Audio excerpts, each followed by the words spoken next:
Assalamualaikum warahmatullahi wabarakatuh. Kali ini Pak P akan memberikan materi tentang ini adalah materi proyek penguatan profil pelajar Pancasila dan budaya kerja atau P5BK dengan tema gaya hidup berkelanjutan dengan jejak karbon, jejak kita di bumi.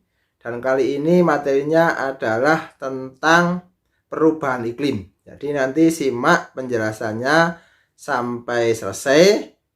Semoga bisa menambah ilmu dan memberikan bekal buat Anda untuk bisa memahami tentang gaya hidup berkelanjutan dan ini adalah perubahan iklim. Simak video selengkapnya. Materi kali ini adalah perubahan iklim, yaitu materi pada proyek penguatan profil pelajar Pancasila dan budaya kerja atau P5BK. Temanya adalah gaya hidup berkelanjutan. Materi adalah perubahan iklim. Oke. Perubahan iklim, nah ini adalah before afternya seperti ini dulu. Kalau misalnya selama bumi ini masih hijau, semoga tetap hijau ya, walaupun sekarang sudah berbagai macam kegiatan menjadikan bumi menjadi ada yang tidak hijau lagi. Ya, ini ada beberapa yang ada kebakaran hutan, ada kekeringan dan lain sebagainya. Ini adalah perubahan iklim. Perubahan iklim didefinisikan sebagai berikut: sintesis kejadian cuaca selama kurun waktu yang panjang, yang secara statistik cukup dapat dipakai untuk menunjukkan nilai statistik yang berbeda dengan keadaan pada setiap saatnya. Ini disampaikan World Climate Conference 1979. Perubahan iklim adalah berubahnya kondisi fisik atmosfer bumi, antara lain suhu dan distribusi curah hujan, yang membawa dampak luas terhadap berbagai sektor kehidupan manusia. Ini disampaikan atau diambil dari Kementerian Lingkungan Hidup 2001. Jadi perubahan iklim adalah berubahnya kondisi fisik atmosfer bumi, antara lain suhu dan distribusi curah hujan, yang membawa dampak luas terhadap berbagai sektor kehidupan manusia. 8 atau Balaya 2002 mendefinisikan perubahan iklim adalah perubahan rata-rata salah satu atau lebih elemen cuaca pada suatu daerah tertentu, sedangkan istilah perubahan iklim skala global adalah perubahan iklim dengan acuan wilayah bumi secara keseluruhan. Jadi secara keseluruhan itu acuannya adalah perubahan iklim ya.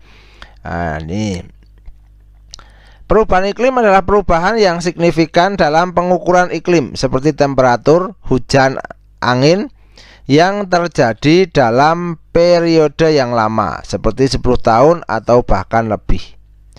United Nations Forum Convention on Climate Change mendefinisikan perubahan iklim sebagai perubahan dalam iklim yang disebabkan oleh langsung atau tidak langsung dari kegiatan manusia yang mengubah komposisi dari atmosfer global. Ini adalah tentang perubahan iklim. Jadi tadi adalah pengertian dari perubahan iklim. Istilah perubahan iklim sering digunakan secara tertukar dengan istilah pemanasan global. Nah, ini ada perubahan iklim itu biasanya salah kaprah dengan atau sering tertukar dengan istilah pemanasan global. Padahal fenomena pemanasan global hanya merupakan bagian dari perubahan iklim. Jadi perubahan iklim yang lebih luas cakupannya ya, karena parameter iklim tidak hanya temperatur saja, melainkan ada parameter lain yang terkait seperti presipitasi, kondisi alam, kondisi awan, angin maupun radiasi matahari, pemanasan global merupakan peningkatan rata-rata temperatur atmosfer yang dekat dengan permukaan bumi dan di troposfer yang dapat berkontribusi pada perubahan pola iklim global. Pemanasan global terjadi sebagai akibat meningkatnya jumlah emisi gas rumah kaca atau GRK yang akan disampaikan pada materi selanjutnya ya, di atmosfer. Naiknya intensitas efek rumah kaca yang terjadi karena adanya gas dalam atmosfer yang menyerap sinar panas, yaitu sinar inframerah yang dipancarkan oleh bumi, menjadikan perubahan iklim global. Ini disampaikan oleh Budianto tahun 2000. Perubahan iklim. Nah, ini secara umum perubahan iklim disebut sebagai fenomena pemanasan global, di mana terjadi peningkatan gas rumah kaca pada lapisan atmosfer dan berlangsung untuk jangka waktu tertentu. Penyebab perubahan iklim dan pemanasan global terdiri dari berbagai faktor yang berbeda serta menimbulkan dampak bagi kehidupan manusia. Ini iklimnya itu. Iklim berubah secara terus-menerus karena interaksi antara komponen-komponennya dan faktor eksternal seperti erupsi vulkanik, variasi sinar matahari, dan faktor-faktor yang disebabkan oleh kegiatan manusia seperti misalnya perubahan penggunaan lahan dan penggunaan bahan bakar fosil yang digunakan untuk bahan bakar untuk kegiatan kita. Penyebab perubahan iklim: gas rumah kaca termasuk karbon dioksida atau CO2, metan atau CH4, nitrus oksida atau N2O. Gas-gas ini berasal dari deforestasi dan kebakaran hutan, konversi daerah lahan basah, gambut dan mangrove, pertanian padi, peternakan, dan pemakaian pupuk. Ini semua adalah penyebab dari perubahan iklim. Adalah efek rumah kaca ini nanti akan menyebabkan pemanasan global. Nah, pemanasan global, iklim akan berubah. Tuh, ini adalah gambarnya seperti itu. Dampak perubahan iklim. Dampak perubahan iklim: ketahanan pangan, gagal panen dan menurunnya tingkat produksi.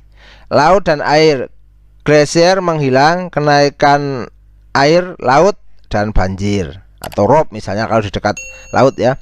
Ekosistem, kerusakan ekosistem, terancamnya habitat penting. Cuaca ekstrim, banjir, kebakaran hutan, awal musim yang tidak menentu. Nah, jadi awal musim tidak menentu itu adalah kadang-kadang harusnya kan musim kemarau itu dimulai dari April ya. Nah, itu tapi mungkin akan maju atau mundur karena memang iklimnya sudah mulai bergeser atau berubah.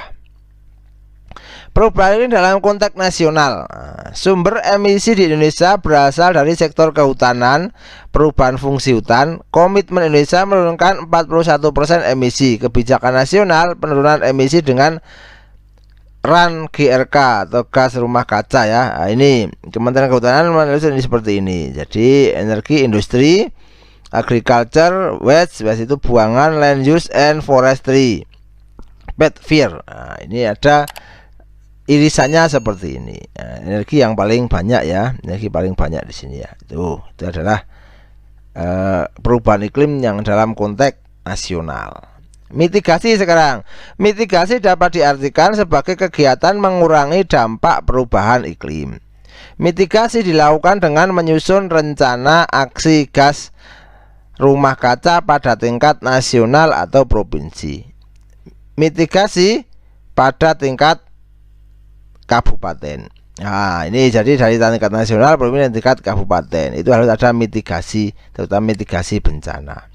Kegiatan mitigasi penanaman pohon, nah itu untuk menyerap CO2 karena CO2 itu digunakan untuk proses fotosintesis pada tanaman sehingga nanti akan tanaman itu menghasilkan O2 atau oksigen, yaitu adalah zat yang sangat dibutuhkan oleh tubuh kita, tubuh makhluk hidup. Nah, itu ya. Konservasi, menghindari deforestasi dan degradasi termasuk perubahan fungsi lahan basah dan mangrove untuk simpan karbon stok dalam pohon atau gambut ya, karena tidak ada alih fungsi ya. Yang ketiga, peralihan ke teknologi energi efisien. BBM yang dibutuhkan dikurangi, mungkin akan beralih ke energi listrik ya, atau energi-energi yang terbarukan. Nah, energi terbarukan tidak menggunakan BBM ya. Itu adalah kegiatan mitigasinya. Adaptasi sekarang. Adaptasi adalah langkah-langkah yang diambil dalam rangka mengantisipasi dampak-dampak perubahan iklim. Karena memang hewan atau manusia atau makhluk hidup yang akan bertahan adalah makhluk hidup atau hewan yang bisa secepatnya beradaptasi. Adaptasi dilakukan dengan mengembangkan kerangka kebijakan, memperkuat kajian kerentanan dampak perubahan iklim, peningkatan kapasitas semua pihak, dan memperkuat implementasi dengan kerja sama antar pihak. Terima kasih, semoga bermanfaat, semoga menginspirasi. Terima kasih atas perhatiannya. Semoga ilmu yang Pak B sampaikan bermanfaat, menambah pengetahuan, menambah wawasan, agar bisa digunakan sebagai bekal masa depan, bekal yang lebih baik, bekal untuk kesuksesan masa depan. See you next time. Jangan lupa ya, kasih like, komen, dan subscribe ya, agar tapi semangat dalam berbagi ilmu, berbagi konten positif, inspiratif, dan edukatif. Assalamualaikum warahmatullahi wabarakatuh.